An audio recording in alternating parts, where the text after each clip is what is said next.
You are at Lake Rant, where I rant about whatever my $10 a month plus patrons want me to rant about. You can get one of these by being one of those. This one's for Tony Jabroni, who says, rant about Yoko Taro and the Nier slash Drakengard franchises. Have you played any of his games before, and if so, what impact did their stories, themes, and characters leave on you? If not, then is there anything you find interesting about him or his games as an outsider? Um, so, the only Yoko Taro game I've actually played all the way through is Nier. And I did a review of it that's on YouTube. If you search Adventure Action RPG Nier, it's one of the earliest videos I did. And it's like 22 minutes long. Most of it is a written analysis, but there's like a 10-minute chunk in the middle where I just free-form describe one section of the game so that I can really like make you understand my critique of it, because the game is interesting in a ton of ways. It's very experimental. It has interesting ideas in the writing and storytelling, but I also found a lot of its personality just obnoxious or cloying, and a lot of the design decisions in the gameplay department to be lacking. Like there's elements of the gameplay that are super fascinating, but there's other things that just keep it from being like a perfectly fun to play game that is like that feels rewarding and satisfying, you know, no matter what you're doing inside of it, and where the narrative, you know, has a satisfying conclusion. Now, I did not play the extra endings of the game. I promised to one day vow and come back and play through them. And like from what I understand from, you know, other people talking about Yoko Taro games, a lot of the meaning in the narrative is packaged into the replays of the game. It's not really that you even have beaten it. It's that the way the game is designed is around the nature of the cycle of replaying a video game.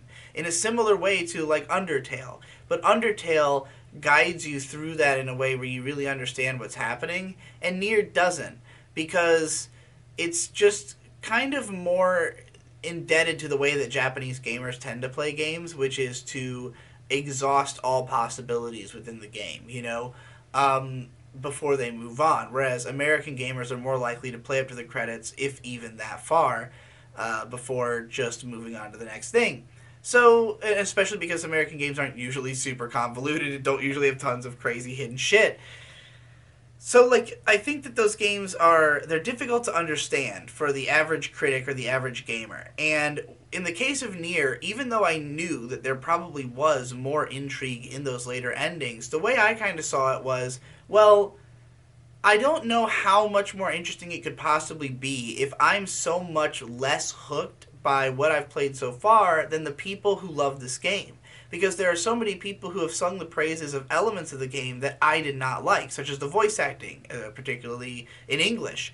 I really hated it. And, you know, I talk about that in my video, and it's like, I don't know if I can take the word of people who praise this as one of the best elements of the game, telling me that I also should play to the fourth ending, and I'm gonna, you know, suddenly love the narrative if I do that.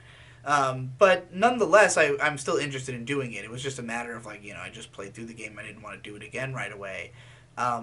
But I later watched a series by Klemps, who's a huge Nier and Drakengard fan, where he went through the whole first game and talks about the story in detail, basically. Pretty much just kind of describing, like he called it an analysis, but he basically just describes what happens in the game. But it was strange for me because it didn't really make the game look good to me. It made it look obnoxious and convoluted and boring.